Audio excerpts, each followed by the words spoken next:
이라는 곳에서 그냥 평범하게 살아가던 마크 스파크스라는 사람이 있었습니다. 이 사람이 어느 날 이제 벼룩시장에서 이렇게 물건을 파는 것을 가서 이 벼룩시장에 가서 액자 하나를 샀어요. 액자 하나를 2달러에 주고, 2달러면 우리나라 돈으로 요즘에 한 2,400원 정도 되는 거죠. 액자 하나 이제 예쁘게 그림이 그려져 있길래 이 액자를 구입을 했습니다. 그래서 집에 와서 이제 그림을 꺼내려고 이렇게 액자를 열어봤더니 아니 그림 뒤에 이렇게 종이가 있었던 거예요. 그래서 뭔 종인가 하고 이게 접어져 있는 종이를 이렇게 펴봤습니다. 이렇게 펴서 봤더니 미국의 독립선언서였습니다. 그래서 이 사람이 깜짝 놀래가지고 이게 진짜인지 아닌지 뭐 이렇게 알 수 없잖아요. 그냥 복사본인지 아니면 누가 이렇게 적어놓은 건지 알 수 없기 때문에 이 미국의 이 독립선언서의 가치를 전문가에게 감정을 받았는데요. 이 전문가의 감정의 결과는 뭐냐? 이 1820년에 미국 독립선언서가 200부만이 발행됐다고 합니다. 그 중에 하나라는 거예요. 이 종이가 이 독립선언문이 그 중에 하나, 진본임이 밝혀졌습니다. 그래서 단돈 2달러 2,400원 주고 샀는데 그 액자가 우리나라 돈으로 25만 달러, 그러니까 약 3억 원에 달하는 가치가 있는 액자였던 것으로 밝혀졌습니다. 여러분, 이 액자의 가치가 3억 원에 달하는 가치인 줄을 모르고 이 벼룩시장에 내놓은 그 주인은 얼마나 억울했겠습니까? 그렇겠죠?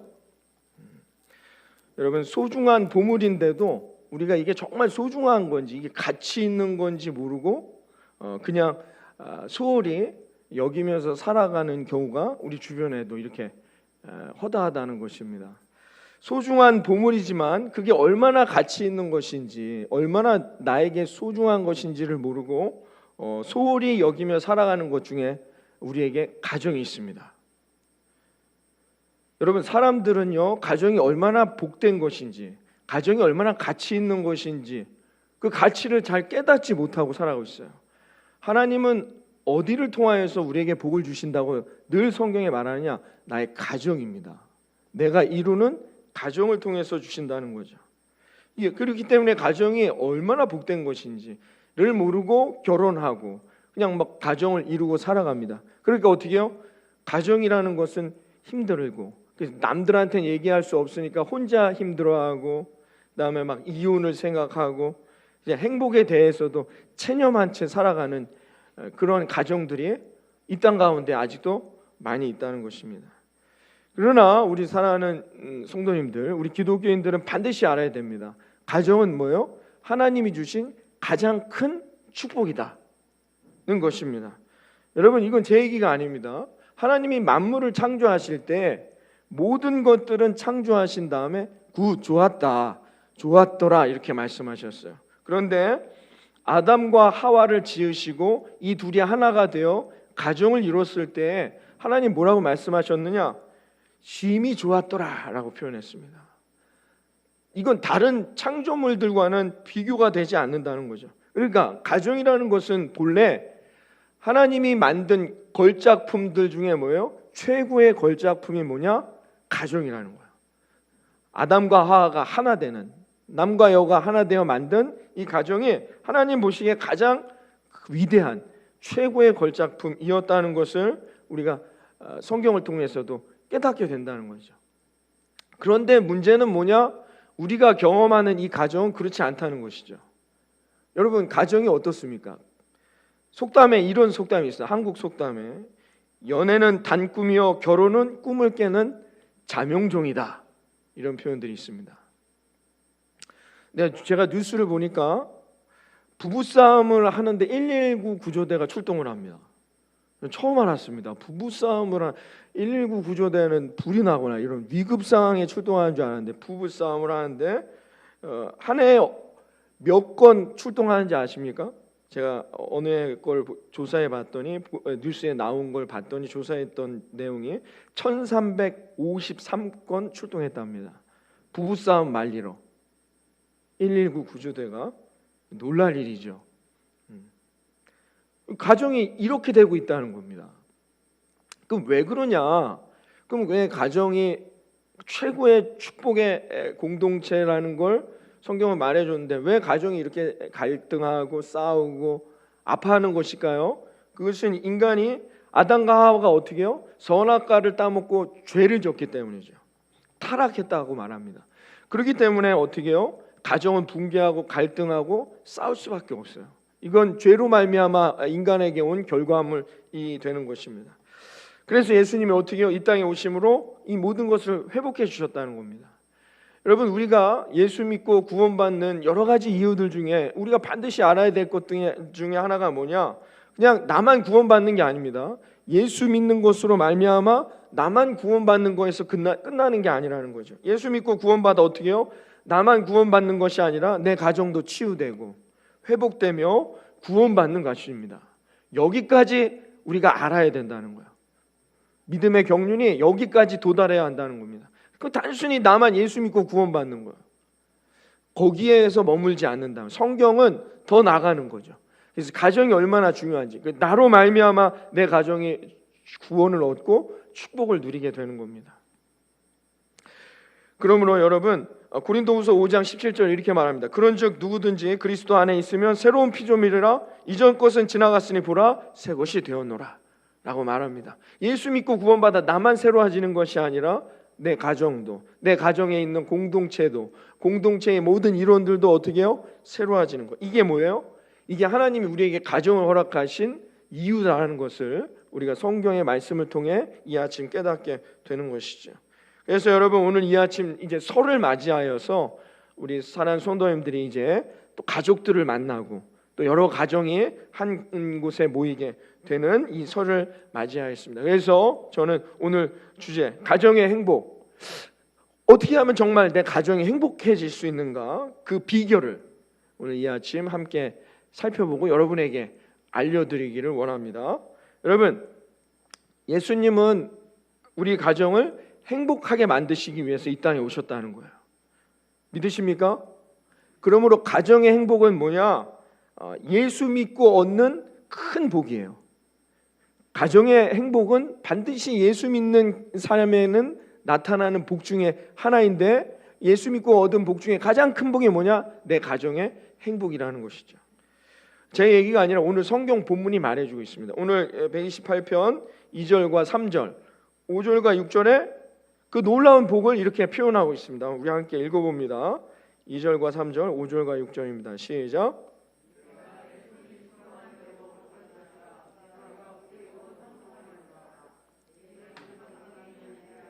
결실한 포도나무 같으며 내 식탁에 둘러앉은 자식들은 어린 감람나무 같으리로다.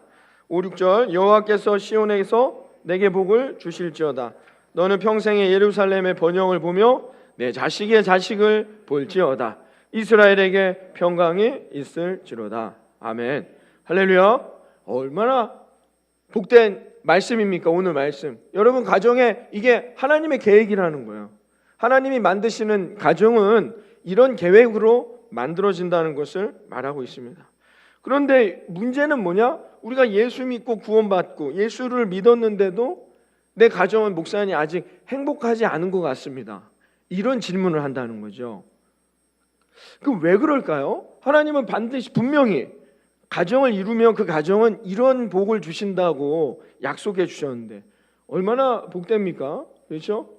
그래서 복을 주신 평생의 번영을 경험하고 자식에게까지 그 번영이 이어진다는 이 놀라운 약속이 있는데 목사님 아닌 것 같아요. 제가 예수 믿고 구원받았는데 그런 것 같지 않습니다 라고 여러분들이 질문하신다면 오늘 말씀을 잘 들으셔야 됩니다. 그건 하나님이 약속을 지키지 않는 게 아닙니다. 하나님은 약속을 언제나 지키시는 분이죠. 문제는 뭐냐? 내가 하나님이 그 복을 주시도록 살지 못했다는 겁니다. 나에게 문제가 있다는 것입니다.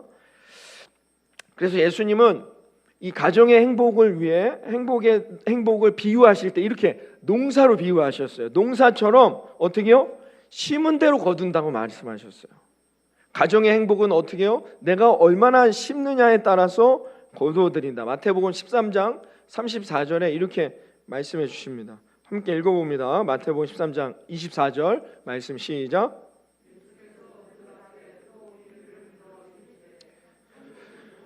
제 밭에 뿌린 사람과 같으니라 라고 했어요. 자, 하나님께서 복을 주시는 가정은 어떤 가정이 복을 얻는데요?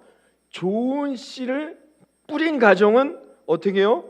복을 얻게 된다는 거예요. 그러니까 행복한 가정의 행복은 어떻게 오느냐? 그냥 하나님이 주시는 게 아니에요. 좋은 씨를 뿌렸기 때문에 그 심은 대로 좋은 열매를 거둔다라고 예수님이 오늘 말씀해 주고 있습니다. 자, 그러면 이제 여기까지 왔습니다. 아하, 그러면 어떻게 해요? 여러분의 가정의 행복은 어떻게 해요? 좋은 씨를 뿌려야만이 행복의 열매를 얻게 됨을 깨달으시기를 바랍니다. 자, 그러면 좋은 씨는 뭘까요? 이게 중요하죠. 좋은 씨는 뭘까요? 오늘 본문에서 그 답을 줍니다. 1절과 4절을 봅니다. 오늘 본문에 1절과 4절 다 같이 읽습니다. 시작.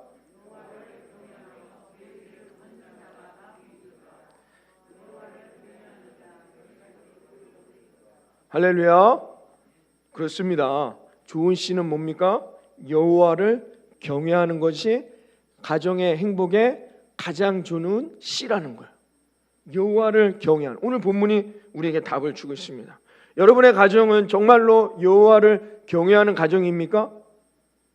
그 질문을 던져봐야 한다는 것이죠. 여러분, 어느 가정에나 리더, 왕이 있습니다. 여러분의 가정엔 누가 왕입니까? 여러분의 가정에서 가장 높임을 받는 사람은 누구입니까? 아버지입니까? 어머니입니까? 아니면 자식입니까? 여러분의 가정에서 가장 높임을 받는 왕은 누구입니까? 하나님이십니까? 여러분 가정에 가장 중요한 게 뭡니까? 돈입니까? 아니면 세상에서의 성공입니까?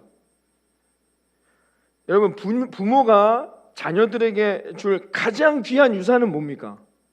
그 자녀가, 그 다음 자녀가 잘 되고, 오늘 하나님의 약속처럼 그 다음 자식이 잘 되고, 내가 죽더라도 그 다음 자식이 잘 되고, 이 땅에 남아있는 나의 후손들이 대대손손 잘 되고 번영하며 감람나무의 열매를 먹는 그 유산은 뭡니까? 그게 뭡니까? 여호와를 경외하는 것이죠. 여러분은 여러분의 자식들에게 여호와를 경외하는 것을 보여주고 있냔 말이에요. 그 가장 귀한 유산인 여호와를 경외하는 삶을 여러분의 모습, 여러분의 삶에서 자식들에게 이어주고 있냐는 것이죠. 자녀들은요, 부모가 뭘 가장 중요하게 여기는지, 부모에게 가장 중요한 건 무엇인지 말하지 않아도 자녀들은 다 압니다. 부모가 정말 하나님을 경외한다면 그걸 모를 수가 없다는 것이죠. 사무엘상 2장에 보면 엘리 제사장이 나옵니다. 엘리 제사장이 원래는 어떻게 해요? 다음에 왕이 될 인물이 되는 것이죠. 그런데 어떻게 해요? 하나님은 엘리 제사장을 정리하십니다. 그 가문을 완전히 정리하시죠. 그리고 사무엘이라는 새로운 리더를 세우시는데, 엘리 제사장의 가정 이야기가 사무엘상 2장에 나옵니다. 이 엘리 제사장이 자기 일을 도울 수 있는 이 부목사격인 이 제사장의 일을 돕는 이 두 아들을 그 일을 시켰습니다. 홈리와 비느하스라는 사람들인데요, 이 아들들이 얼마나 죄악 가운데 살았냐면, 성도들이 와서 제물을 드립니다. 그걸 자기들이 가져와요. 중간에 하나님 앞에 드리는 것을 자기들이 취합니다. 그 다음에 어떻게 해요?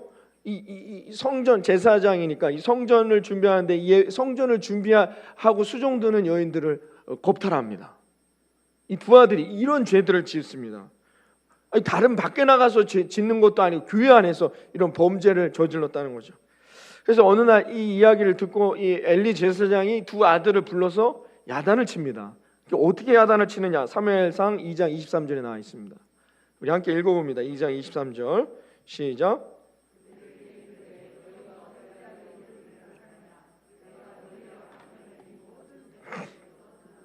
내 아들아. 그 다음에 그 다음은 없나요? 그 다음에 이렇게 말합니다. 내 아들아, 그리 말라. 내게 들리는 소문이 좋지 아니하니라.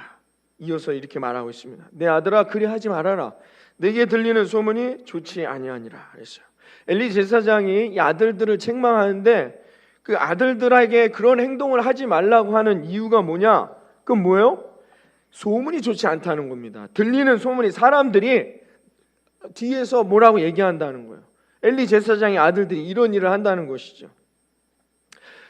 엘리 제사장은 하나님 앞에 예배드리는 사람이에요. 그러면 정말 이 자식들이 가슴을 치고 후회하고 가슴을 치며 이 아들들을 혼내서라도 아니면 집을 쫓아내서라도 어떻게 해요? 하나님 앞에 범죄한 것에 대해서 호통치거나 야단치는 게 아니라는 거예요. 엘리 제사장이 신경 쓴 것은 뭐냐? 하나님 앞에 심판받는 것보다도 어떻게 해요?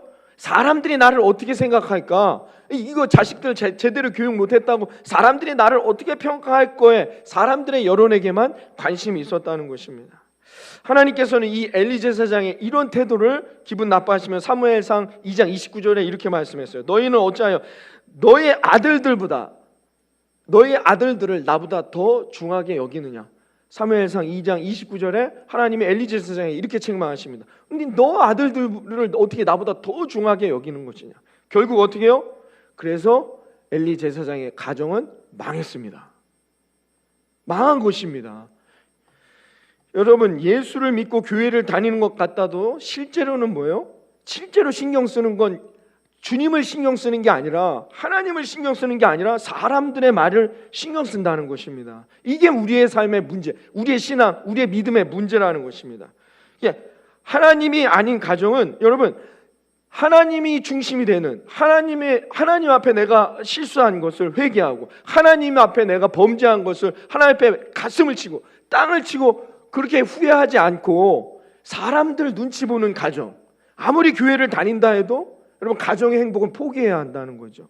그런 가정이 어떻게 하나님의 열매, 하나님의 축복이 그 하나님의 복이 임하게 됩니까? 여러분 교회를 다니는데도 여러분 아직도 사람들의 시선, 사람들의 소리, 사람들의 의식, 사람들의 시각에 의식하는 그런 신앙에 있다. 그러면 이건 포기해야 된다는 거예요.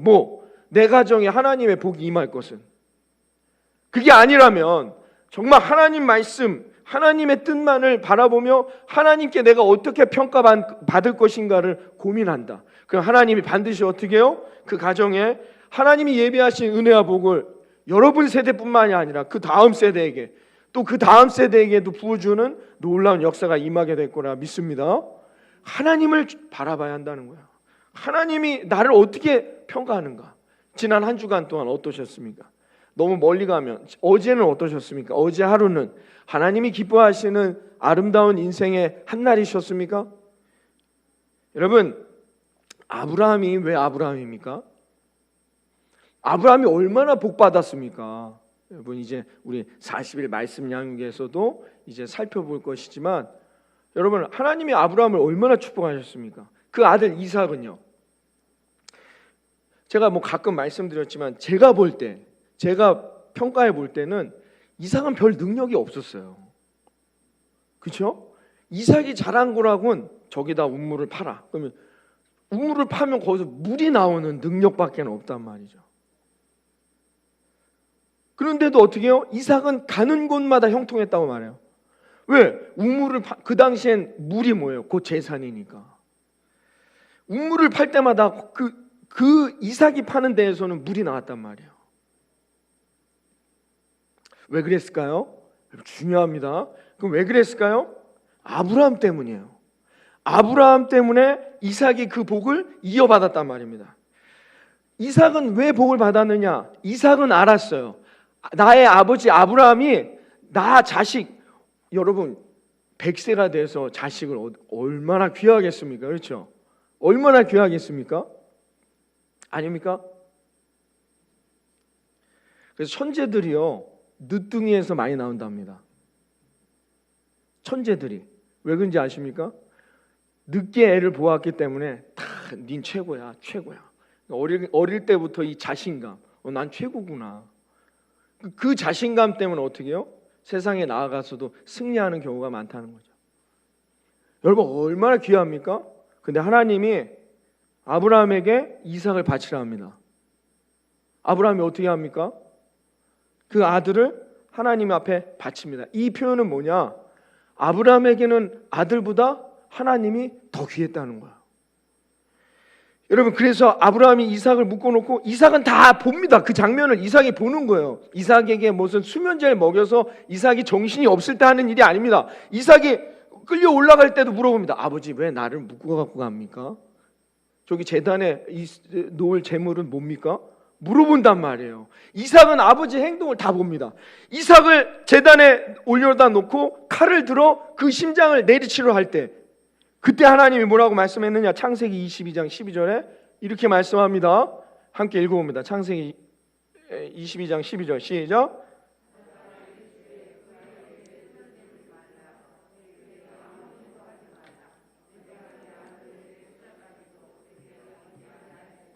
내가 하나님을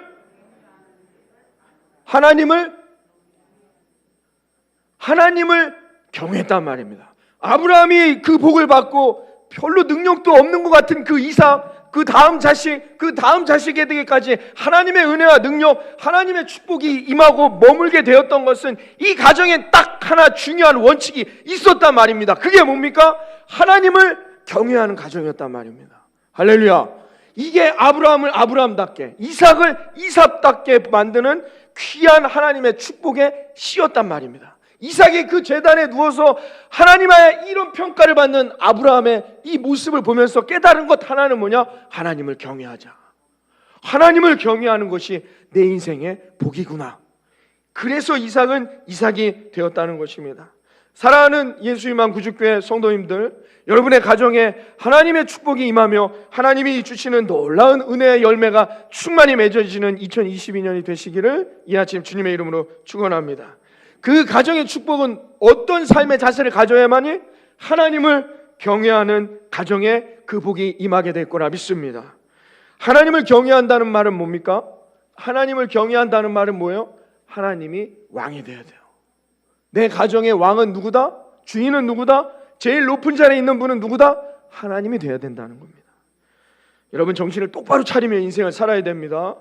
세상이 악해지고 있습니다. 이 악한 세상 가운데 우리가 여러분 휩쓸려서 휘청휘청 되면서 살아가다 다 망한단 말입니다. 고린도전서 2장 12절에 이렇게 말했어요. 우리가 세상의 영을 받지 아니하고 오직 하나님으로부터 온 영을 받았다라고 말합니다. 우리 이 땅에는 두 가지의 영만이 존재한다는 것이죠. 하나는 뭐예요? 성령이며 하나는 악령인 것이에요. 이 두 가지밖에는 없다는 것입니다. 우리가 어떤 영을 받고 살아갈 것인가? 여러분, 오늘 우리가 선택해야 한다는 것이죠. 송구 영신 예배 때 제가 말씀드렸습니다. 여러분, 가장 중요한 게 무엇이냐? 내 인생 2022년 한 해 동안에 하나님이 주실 열매, 우리가 다 그 말씀을 붙들고 그 언약을 소망하면서 2022년을 시작하는데, 저와 여러분의 가정 가운데, 일터 가운데 이 하나님의 놀라운 축복의 열매, 그 행복이 임하려면 어떻게 해야 되느냐? 성령을 붙들어야 된다는 것입니다. 여러분의 삶 가운데 성령을 붙들어야 돼. 둘 중에 하나밖에 없다는 거예요. 하나님의 성령이냐, 세상의 영이냐. 여러분, 이제 우리가 선택해야 한다는 것입니다. 여러분, 그래서 2022년 새해를 시작하면서 여러분 나가실 때, 들어오실 때 보셨는지 모르겠지만 여러분 이 포스터를 붙여놨습니다. 성령이 임해야 합니다. 여러분의 삶 가운데, 여러분의 마음 가운데, 그리고 여러분의 가정 가운데 성령이 임하는 2022년 한 해가 되시기를 바랍니다. 이거밖에는 답이 없다는 것입니다. 내가 아무리 노력한다 해도, 내 힘으로 아무리 열심히 산다 해도 건강 지키실 수 있습니까? 뜻하지 아니하는 사고를 여러분 막아낼 수 있습니까? 나의 힘으로는 안 됩니다. 여러분의 일터, 여러분 형통하며 모든 일이 잘 될 수 있도록 여러분의 일터를 여러분이 지키실 수 있겠습니까? 하나님의 인도하심이 아니고서는, 성령의 인도하심이 아니고서는 불가능하다는 겁니다. 그러므로 답은 뭐냐? 우리의 삶에, 내 인생에, 내 마음에 성령이 임해야 한다는 겁니다. 여러분의 가정도, 우리 교회도, 이 지역과 이 나라와 민족에도 이것 아니면 답이 없다는 것입니다. 마귀는 에덴 동산에서 행복했던 아담 부부를 불행하게 만드는 존재였습니다. 이 마귀가 계속하여 이 부부를 불행하게 하고 그 다음에 생겨나는 모든 부부들을 불행하게 한다는 거야. 이게 마귀의 역사라는 것입니다. 마태복음 13장 25절과 28절에 이렇게 말하고 있습니다. 가정을 이렇게 비유합니다. 한번 읽어봅니다. 시작.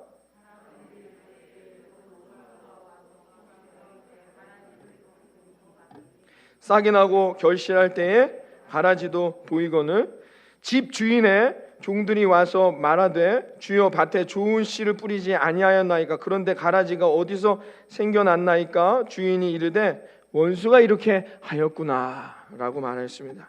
사람들이 뭐래요? 뭐하고 있을 때 원수, 여기서 원수는 뭐예요? 마귀, 사탄 마귀를 말하는 겁니다. 뭐하고 있을 때? 자고 있다는 거예요. 영이 잠자고 있다는 얘기입니다. 그때 어떻게 해요? 마귀가 와서 그 가정에 장난질을 친다는 것입니다. 여러분, 우리가 성령을 사모하지 않고 깨어 기도하여 나의 영이 깨어 있지 않으면 언제든지 마귀가 가정에 와서 장난친다는 거예요. 자기가 마음대로 한다는 것입니다. 여러분, 그러므로 어떻게 해요? 마귀가 우리 가정에 장난치지 못하도록 내가 깨어 기도하고 하나님이 나의 왕, 우리 가정의 왕이 되도록 내가 하나님을 모셔야 한다는 겁니다. 그러지 않으면 어떻게 해요? 송구영신 예배 때 말씀드린 것처럼 마태복음 12장 43절에서 45절에 이렇게 이야기하고 있습니다. 다 함께 읽어봅니다. 시작. 마태복음 12장 43절에 45절 시작.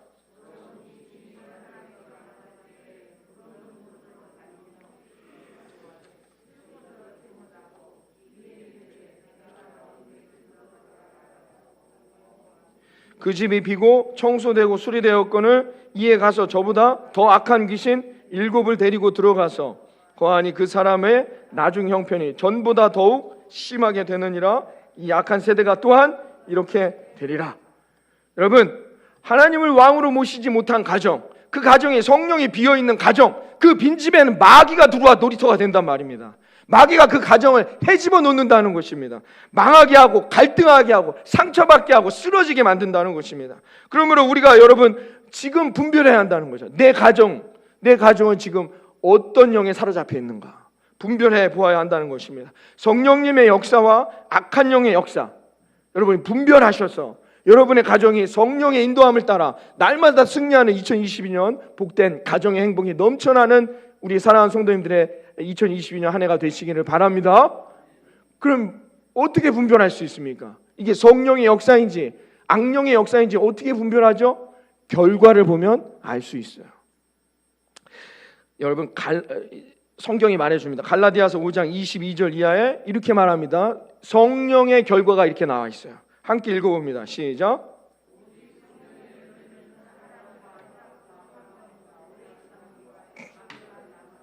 충성과 온유와 절제니 이 같은 것을 금지할 법이 없느니라. 아멘? 아멘? 여러분의 마음에 사랑과 기쁨과 평화와 오래 참음과 자비와 양성과 온유와 충성과 절제의 마음이 있다. 성령이 여러분과 함께 하심을 믿으시기를 바랍니다. 이게 결과란 말입니다. 여러분 마음에 격려하고 인정해주고 받아주고 사랑해주고 안아주고 싶은 마음들이 여러분 가족을 만났는데 여러분 마음에 그런 마음이 있다. 지금 내 삶에 그리고 이 가정에 성령이 인도하고 있다는 겁니다. 성령의 충만함으로 덮여있는 내 가정이다라는 거예요. 열매를 보면 합니다. 그러나 악령이 덮은 가정은 어떻게 되느냐? 갈라디아서 5장 19절에서 21절에 사도 바울이 이렇게 말합니다. 함께 읽어봅니다. 시작.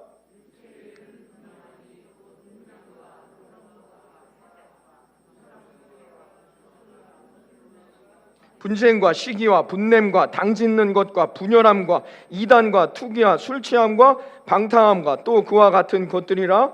전에 너희에게 경계한 것 같이 경계하노니 이런 일을 하는 자들은 하나님 나라를 유업으로 받지 못할 것이니라.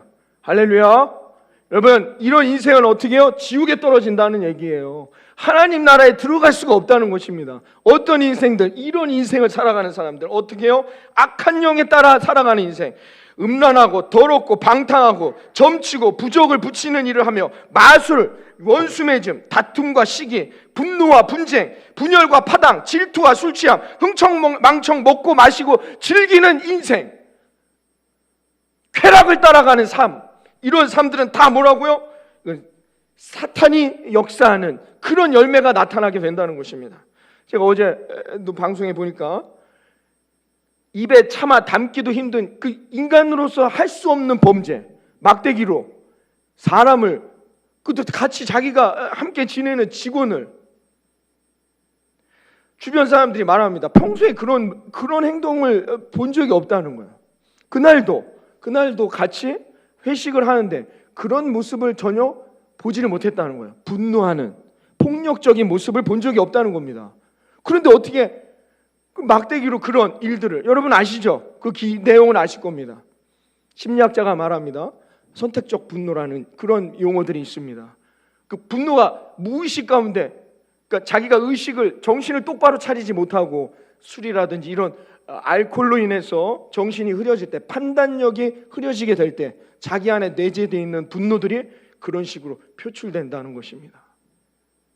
여러분, 세상이 악해지고 있습니다. 여러분, 세상이 이렇게 악해지고 있단 말입니다. 자기도 어떻게 조절하지 못하는 이런 분노와 분열과 파단과 질투와 술 취함과 흥청망청 살아가는 인생으로, 쾌락을 따라가서 살아가는 인생으로 지금 이 시대가 흘러가고 있다는 것입니다. 여러분, 우리가 무엇을 붙잡아야겠습니까? 열매를 보고 마귀가 역사하는 것을 알아야 한다는 것이죠. 여러분, 그러므로 우리는 어떻게 해요? 깨어 기도하며 성령을 붙들고 성령의 인도함을 따라 살아가게 될 때 하나님께서 저와 여러분의 삶 가운데 아브라함과 이삭과 야곱과 요셉에게 주셨던 은혜와 복이 여러분의 가문에 대대손손, 그 자손의 자손에게까지 번영과 은혜의 열매로 임하게 될 거라 믿습니다. 방법은 뭐다? 여호와를 경외하는 것. 여호와를 경외하는 게 뭡니까? 주님이 나의 왕, 나의 가정의 왕이 되는 것입니다. 그 방법은 뭐냐? 오늘도 내가 성령을 경험하는 겁니다. 성령이 나와 함께하도록 성령의 충만함을 간구하는 그런 믿음의 저와 여러분이 되기를 이 아침 주님의 이름으로 축원합니다. 열매를 보면 이게 마귀의 역사인지 아닌지 알 수 있다는 거죠. 어느 목사님이 이런 글을 쓰신 적이 있습니다. 목사님이 이제 글을 썼는데, 이 목사님이 이 교회가 부임하신 지 6년이 되었는데, 이 작년이 70명에서 주일에 60명 정도로 참석한다고 합니다. 아이들도 한 20명 정도 모이게 됐는데, 이 목사님이 개척한 지, 이 교회에 개척한 지 5년 만에 터득한 비결이라고 합니다.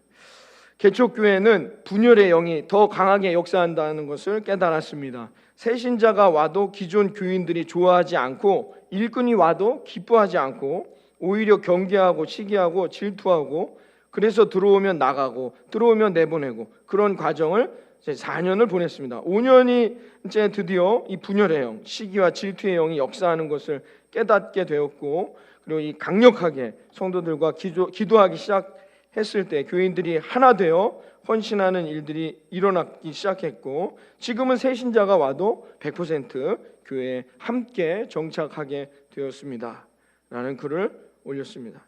여러분, 마귀는 교회만 공격하는 것이 아닙니다. 마귀는 나의 가정도 공격하는 것입니다. 여러분, 부부싸움이 오래 지속되고 형제들과 오랫동안 불화하고 시어머니와 며느리가 서로 상처를 주고받고 있다면 이 문제의 영적 뿌리를 잘 알아야 한다는 것이죠. 여러분, 가정의 불화의 영으로 사탄이 역사하고 있는 것입니다. 그러므로 우리가 오늘 이 아침 온전히 깨달아야 한다는 것입니다. 여호수아는 이스라엘 백성들에게, 우리 다 배웠던 말씀이지만, 이렇게 마지막에 여호수아서 24장 15절에 이렇게 말합니다. 우리 다 같이 읽어봅니다. 시작.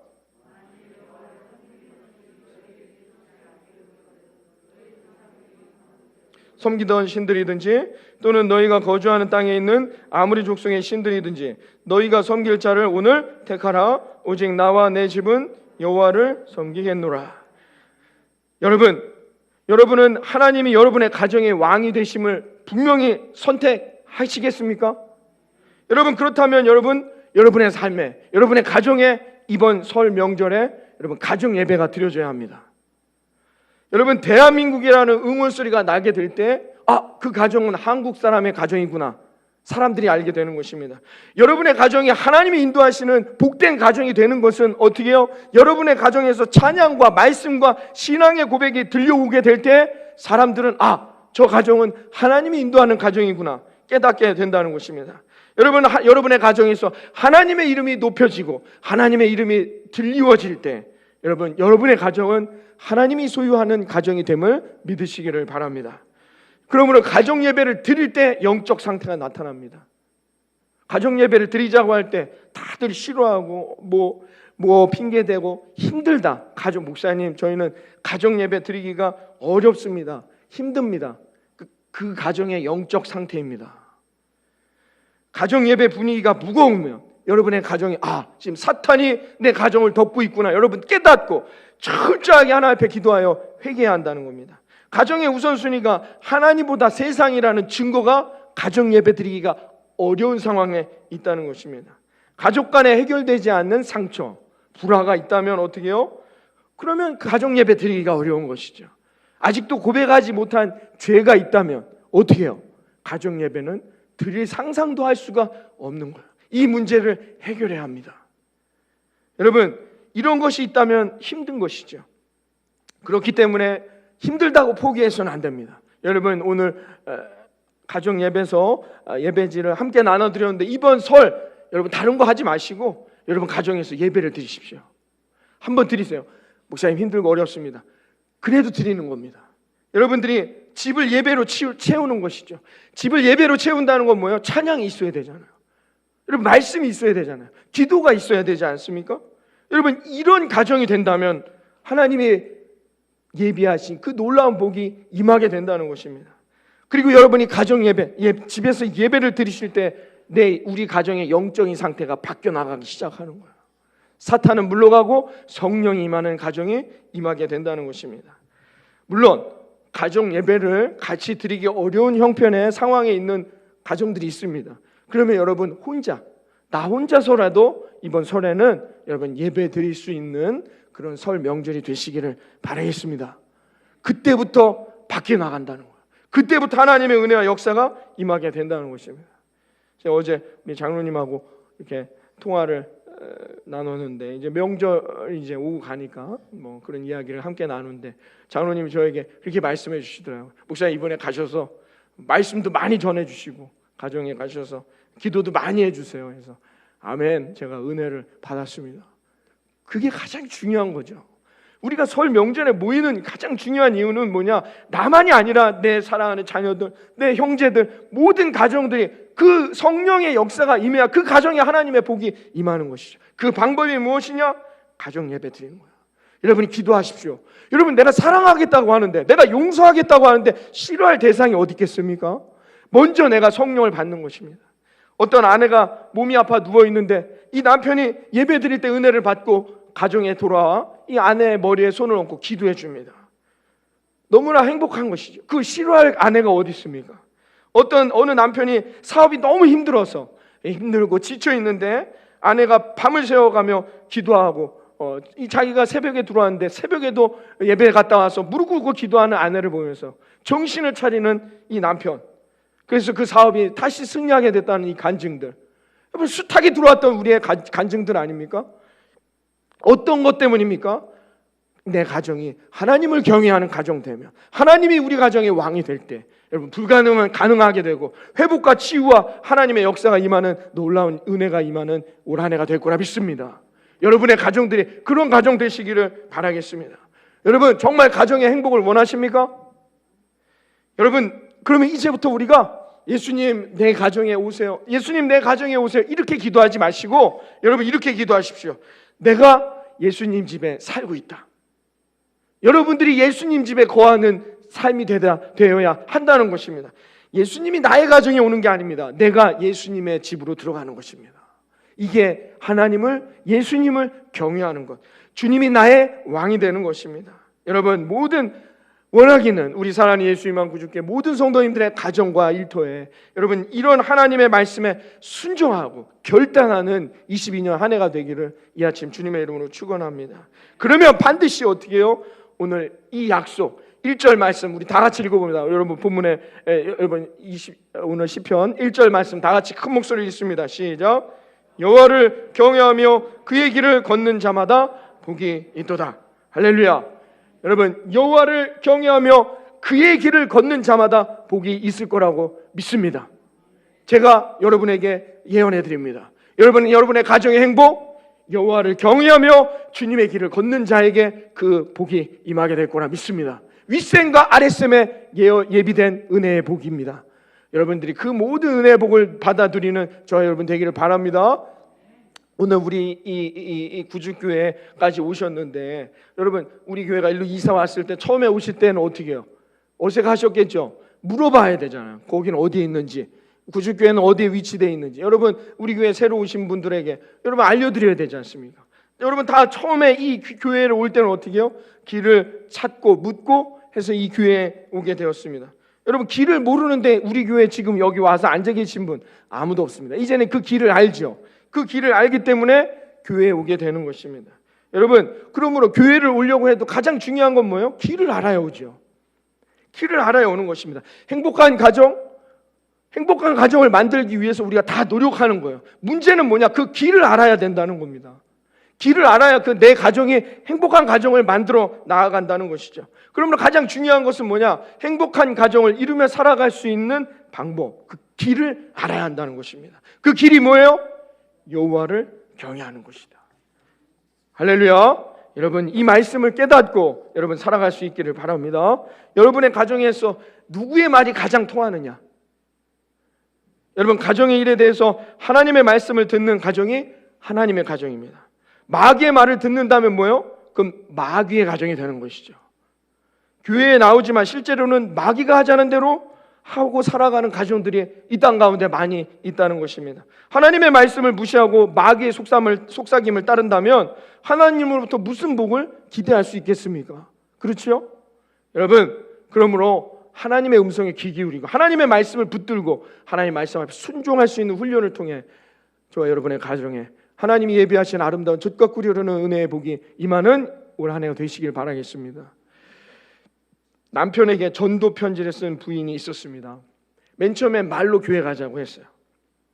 말로 전도하다가 이 부인이 깨달았어요. 이 말로 하니까 또 마음도 상하고 조급해지더라는 거예요. 그래서 괜히 안 할 말도 막 하게 되고, 그래서 일절 말하지 아니하고 편지로만 남편한테 내가 만난 하나님, 교회를 나가서 받을 은혜, 그런 것들에 대해서 편지로 글로만 썼더니 결국은 남편이 교회에 나오게 되었다라는 것입니다. 여러분 하고 싶은 말 안 하는 거, 이것도 여러분 승리의 비결이라는 거예요. 하고 싶은 말 다 하는 것도 뭐예요? 결국은 내 욕심이죠. 내 안에 있는 욕심이라는 것입니다. 이 모든 것들을 다 어떻게 우리는 날마다 십자가에 못 박는 것이죠. 여러분 가정에서 큰 소리 내지 마십시오. 이제 우리의 가정의 왕은 누구입니까? 하나님이십니다. 가정에서 여러분 한숨 쉬지 마십시오. 가정에서 함부로 눈물 흘리지 마십시오. 가정에서 누구를 원망하거나 불평하거나 근심하지도 마십시오. 왜요? 가정의 왕은 하나님이십니다. 이것만 제대로 정립되어 있다면 하나님이 예비하신 은혜의 열매가 저와 여러분의 삶에 놀랍게 임하게 될 거라 믿습니다. 지금은 이제 소천하셨는데 청주에 이제 좋은 교회라고 한영재 목사님이라고 계셨습니다. 그래서 지금 소천하셨는데 이 목사님이 임종하시기 전에 병원에 입원해 계실 때 이 갈라디아서 아까 읽었던 5장 22절의 말씀에 나오는 성령의 9가지 열매를 늘 묵상하면서 마음에 새기셨다고 합니다. 그러면서 자기의 삶을 돌아보면서 자기가 정말 이 성령의 열매를 경험하며 살아갔는가 돌아봤다는 거죠. 사랑의 열매, 내가 얼마나 많은 사람을 사랑으로 대했는가, 부끄러웠다는 겁니다. 자기 자신 하나도 사랑하기가 버거웠는데 사랑의 열매? 내게는 없는 것 같다. 희락의 열매, 기쁘고 즐거운 마음으로 목회했는가, 주신 은혜로만 기뻐하면서 감사하면서 만족하면서 내가 목회를 했는가, 돌아보니까 그렇지 않다는 거예요. 화도 나고 짜증도 나고 속상하기도 하고 근심하면서 목회의 여정을 살아왔다는 것입니다. 희락의 열매 하니까 딱 가슴에 못이 딱 박히더라는 것입니다. 화평의 열매를 생각해 봤어요. 화평을 내가 회복해야 할 사람들이 얼마나 많은가. 나로 인해 상처받고 내가 또 갈등하고 싫어하는 이런 인생들의 관계, 내가 너무 많아서 그 사람들 어떻게 불러다가 내가 언제 화해할 것인가. 화평의 열매를 생각했더니 또 가슴이 탁 막히더라는 것입니다. 성령의 9가지 열매 하나하나 생각해보고 곱씹어 봤더니 자신은 아무 열매도 없더라는 것입니다. 그래서 이렇게 하나님 앞에 기도했답니다. 내가 다시 일어난다면 하나님, 사람을 사랑하고 상처를 싸매주고 위로하는 목회를 해야겠습니다 라고 생각했는데 하나님이 자기에게 그런 음성을 주셨대. 이제 그만해라 하셨다는 겁니다. 그러면서 깨달아지는 것이 요한복음 15장에 그리스도 안에 있어야 많은 열매를 맺는다는 말씀이 생각났다는 것입니다. 성령의 열매는 그리스도 안에 내가 거하기만 하면 되는 것을 마치 자신의 힘으로 그리스도의 영광을 위하여 무엇인가 이룰 수 있는 것처럼 열심히 일만 하였다는 것을 깨닫고 너무나 후회하게 되었다는 것입니다. 그러면서 그러나 마지막으로 그렇지만 내 삶을 뒤돌아보면 늘 하나님 앞에 감사할 것밖에는 없는 부족한 인생이었다라고 그런 고백, 마지막 임종에 앞서 그런 신앙의 고백을 한 것을 제가 들은 적이 있습니다. 사랑하는 성도 여러분, 가정의 행복 내가 할 수 없습니다. 내가 아무리 노력한다 한들 내 힘으로 되는 게 아닙니다. 여러분, 자녀들 내 힘으로 되지 않습니다. 직장의 문제, 관계의 문제 내 의지와 계획대로 되지 않습니다. 올 한 해의 인생 내 계획대로 되지 않습니다. 여러분, 내 힘으로 뭔가를 해내려고 몸부림치지 마시고 오직 하나님이 왕이심이 분명히 고백될 수 있는 저와 여러분의 인생이 되기를 바랍니다. 내가 주 안에, 주가 내 안에 거하는 그런 복된 인생이 되시기를 바랍니다. 그래서 우리는 이렇게 기도합니다. 성령이여 임하시옵소서. 성령이여 나와 함께하여 주옵소서. 이 기도 하나면 되는 것입니다. 이 기도, 이것이 뭐예요? 내 가정에 행복의 씨를 심는 것입니다. 이 씨를 심음으로 성령이 임하는 그런 복된 인생이 되셔서 이 한 주간 또 시작되어지는 2월 한 달 여러분의 가정에 하나님이 예비하신 아름다운 가정의 행복이 넘쳐나는 그런 설 명절 연휴가 되시고 2월이 되시기를 이 아침 1월 마지막 예배 주님의 이름으로 축원합니다. 기도하겠습니다. 하나님 감사합니다. 오늘도 하나님 앞에